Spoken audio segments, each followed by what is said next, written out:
Okay, let's begin with the binomial distribution.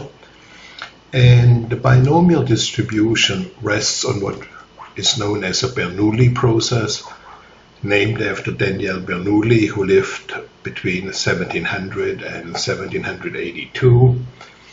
And a binomial distribution is a discrete probability distribution that is applicable to decision-making situations in which a sampling process conforms to a Bernoulli process.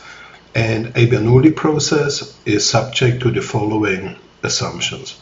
Only two mutually exclusive possible outcomes are possible in each trial or observation. And for convenience, these are called success and failure. The outcomes in the series of trials or observations constitute independent events. And 3, the probability of success in each trial, denoted by P, remains constant from trial to trial. That is, the process is stationary. So the way you can think about it is a coin flip. That's the prime example here. Assume you want to know that you want to flip a coin 10 times. What's the probability that you get 5 heads? And I can already tell you it's not 50%. So let's take a look into it. And the binomial distribution comes with a formula, and here you can see the formula. And may look maybe a little bit intimidating, but there are others coming later that are even more intimidating. So this is actually still a formula where there is some intuition to it. So let's first read it.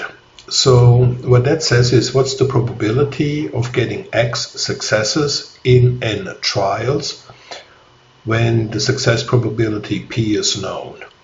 Or here in words, the probability of obtaining X successes in N trials with the success probability of P, and that is now equal to the number of combinations in which X successes are obtained in N trials, times the number times the success probability raised to the X, so raised to the number of successes, times the failure probability raised to the number of failures.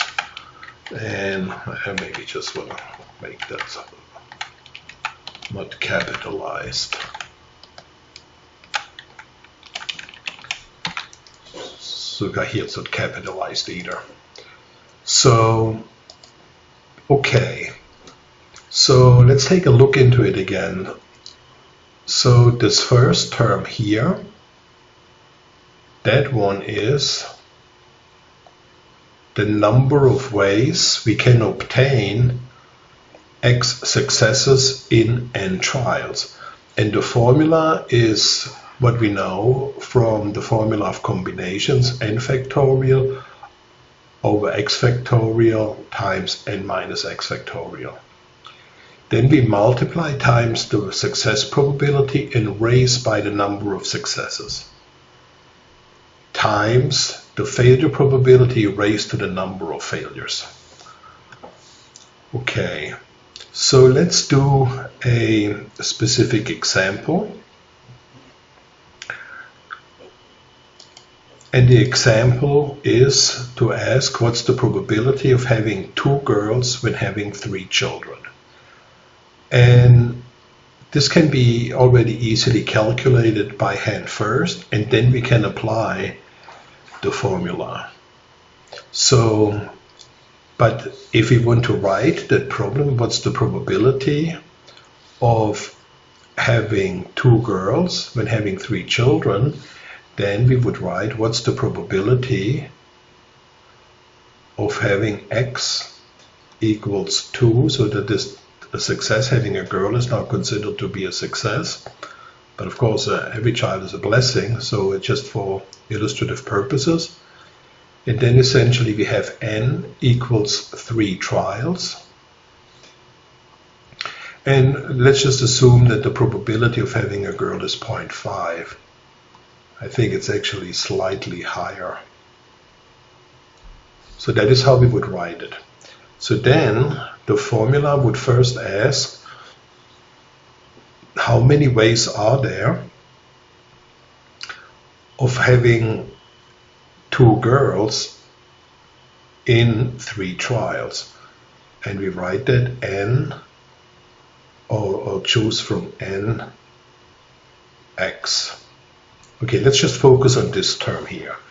So let's say here in this graph you see the stork bringing the baby, and it gives you all the ways of having 2 girls. So the set of having 3 children is girl, girl, girl, okay, girl, girl, boy, okay, so that is one way of having 2 girls.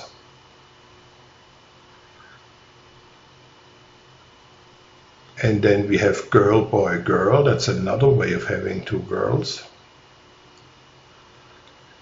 Then girl, boy, boy, no, those are 2 boys and 1 girl, and boy, girl, girl, that's 2 girls. Boy, girl, boy, boy, boy, girl, boy, boy, boy. So you can see there are 3 ways in which we can obtain 2 girls when we have 3 children. It's basically either the first 2 are girls and then we have a boy, or the first one is a girl and then a boy, but then another girl, or the first one is a boy and then we have 2 girls. So there are 3 ways. So now let's apply the formula. So what is, choose from 3, 2, and that is 3 factorial, which is 3 times 2 times 1. Okay, let's just write again. So this is the formula is n factorial over x factorial times n minus x factorial. So 3 times 2 times 1 divided by 2 factorial, 2 times 1, times n minus x, 3 minus 2, 1 factorial. Now this cancels out and we get 3.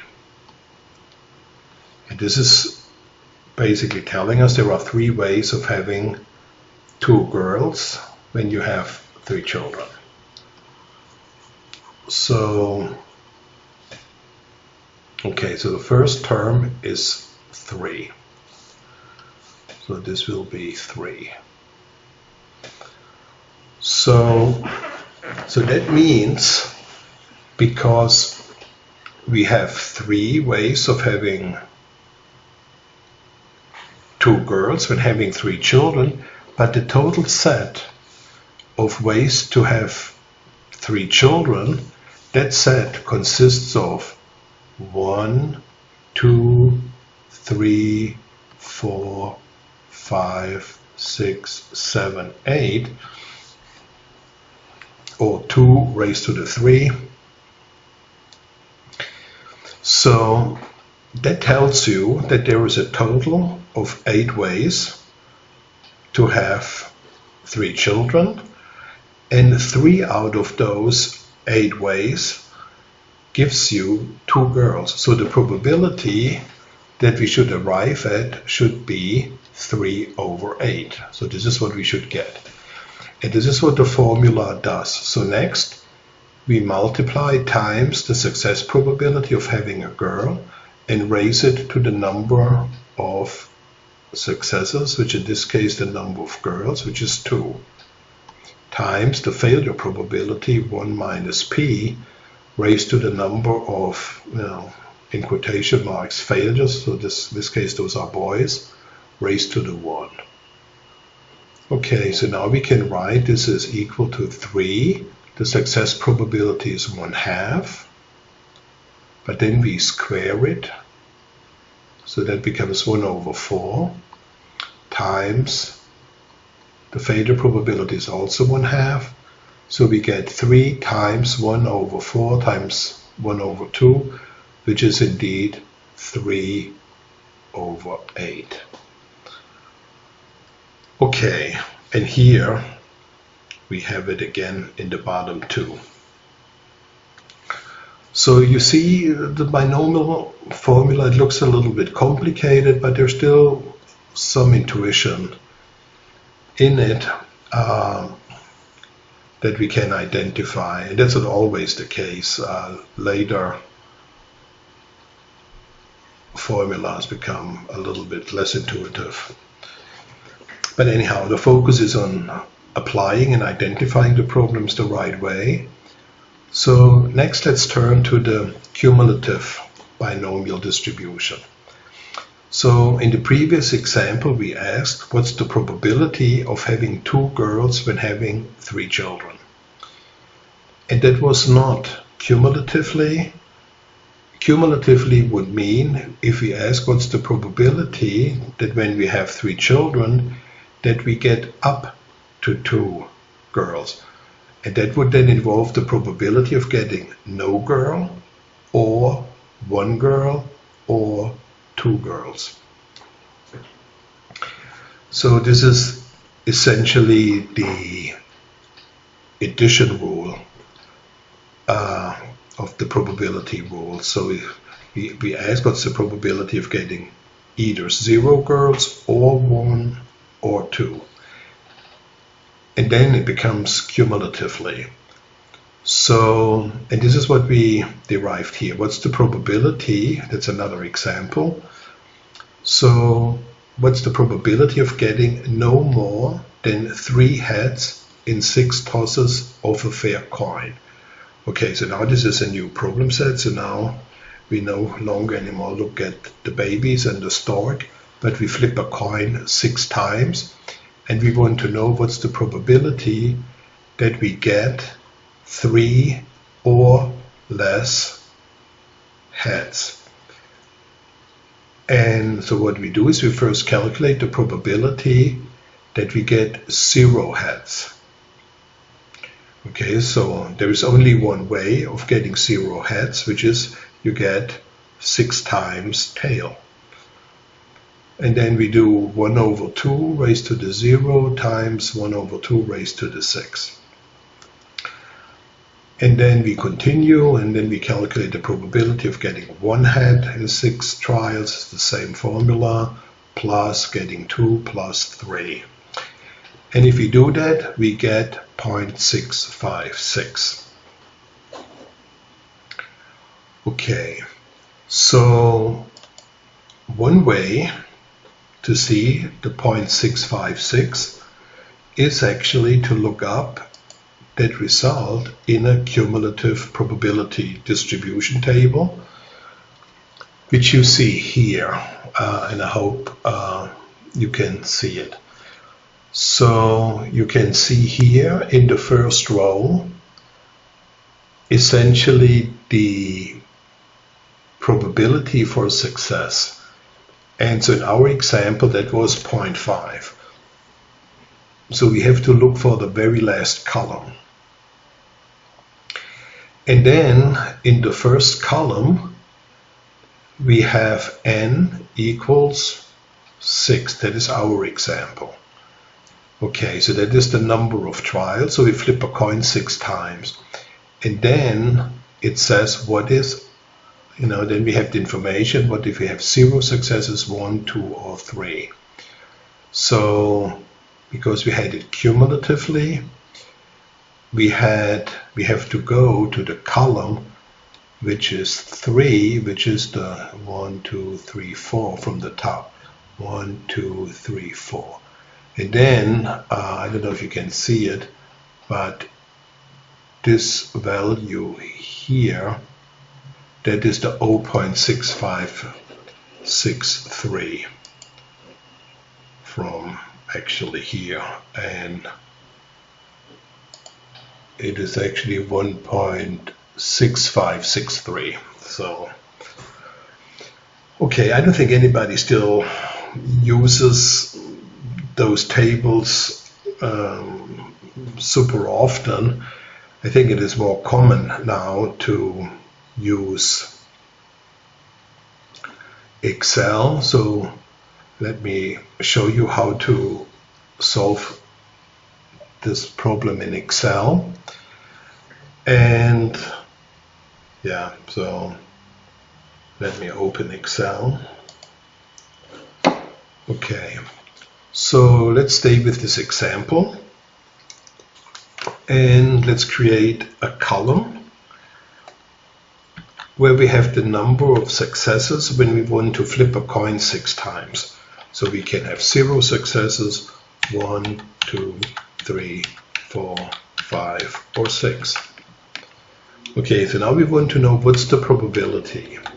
The formula that we use is equals, and then we look for binomial dot dist, which is the first one.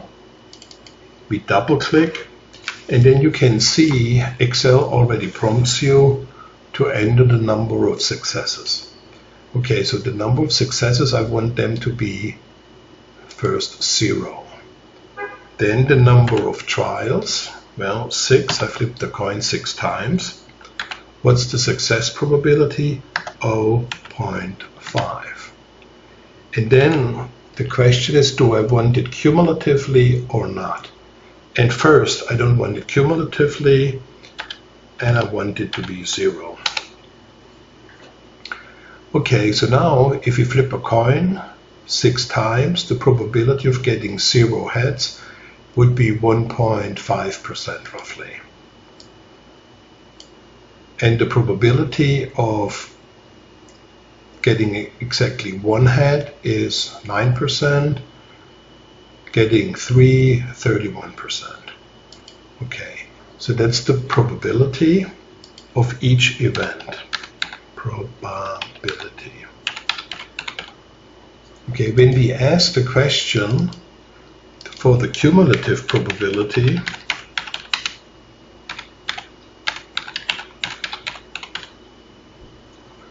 the cumulative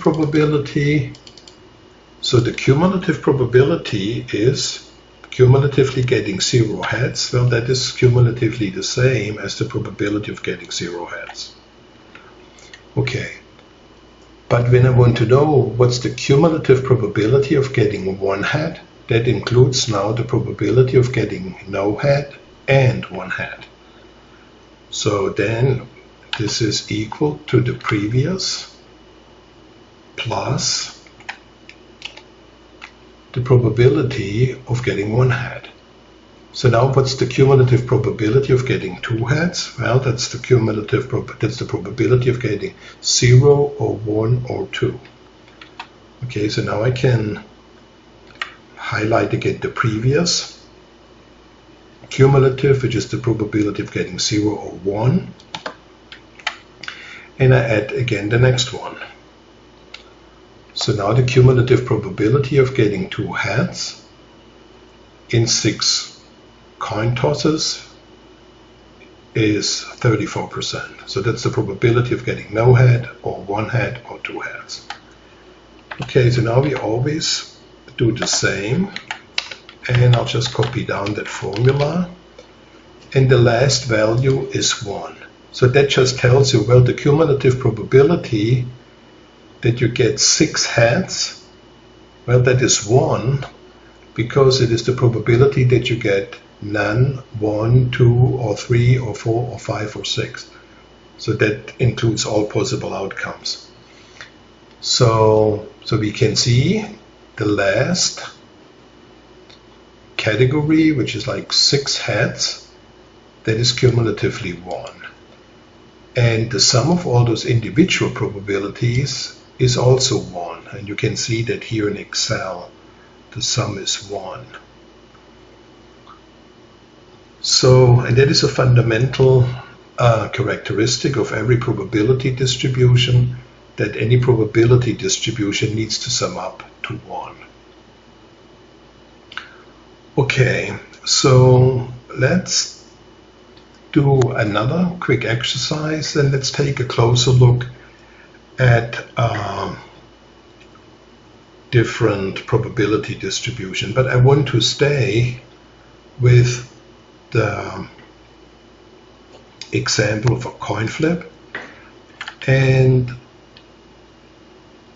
I want to show what the distribution looks like depending on different success probabilities. So, okay, let's say I flip a coin 100 times.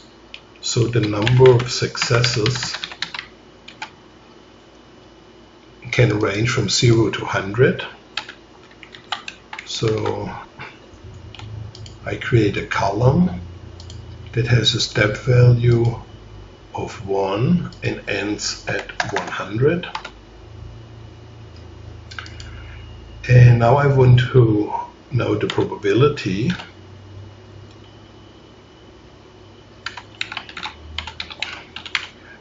and the cumulative probability.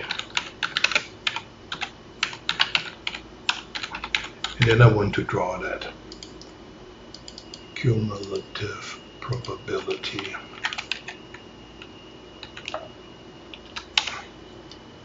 Okay. So we use again the formula equals binom.dist.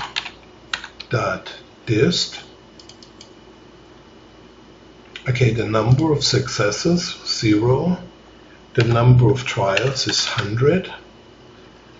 But the success probability, I want to make a variable so that I can change it quickly and so that the graph responds. Okay, so what I do is I write the probability here. And let's say I put here 0.5. So I make that basically an input field. And now I say again binom.dist.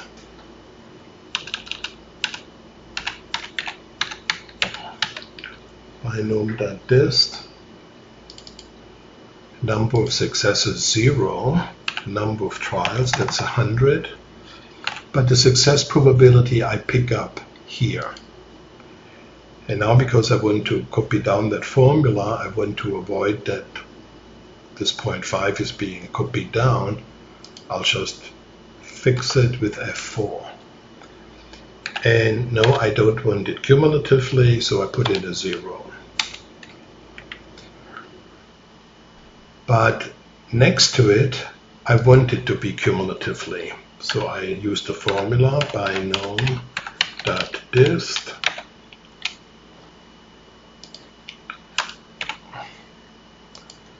Binom.dist, again, number of successes I pick up from the first column.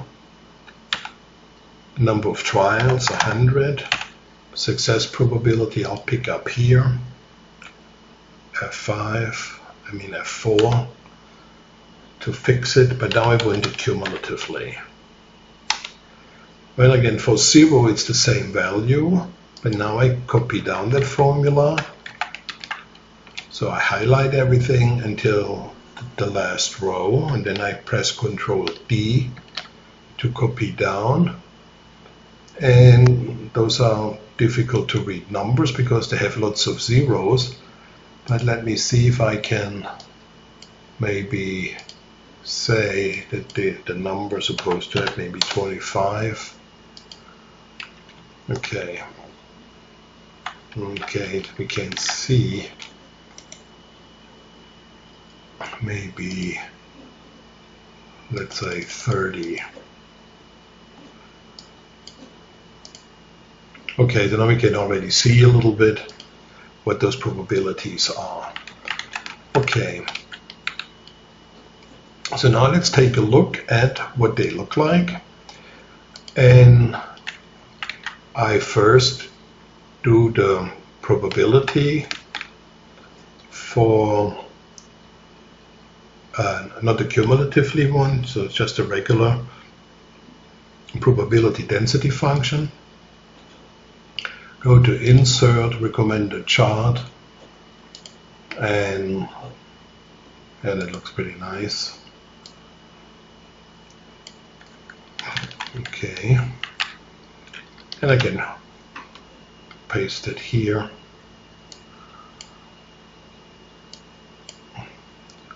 Okay, so the point is that this has a nice bell-shaped curve, and now let me do that the same for the cumulative function. So let's highlight those two, insert recommended chart, and you see here this is what the cumulative looks like, and let's put it underneath.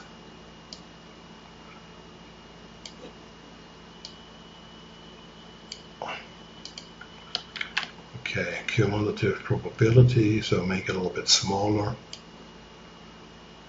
Okay, so now we can see the probability functions and what happens if we change the success probability, which I have here.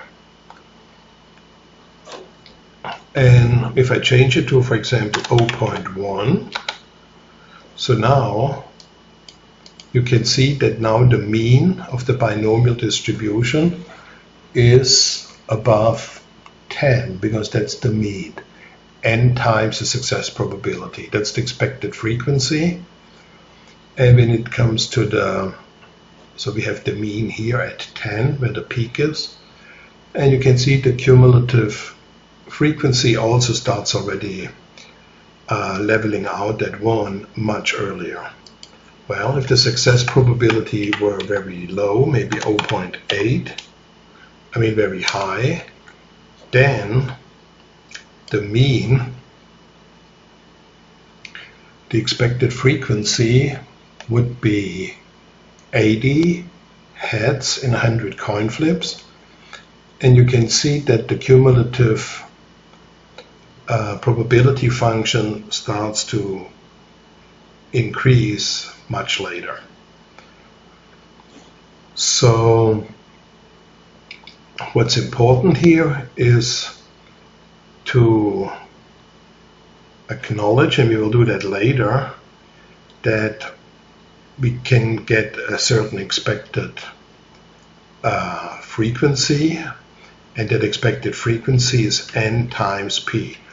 Okay, so when the success probability of, so let's assume that the die is not fair and it has a 80% probability of showing head, then in 100 trials we would expect 80 heads. That's why the peak would be here above 80.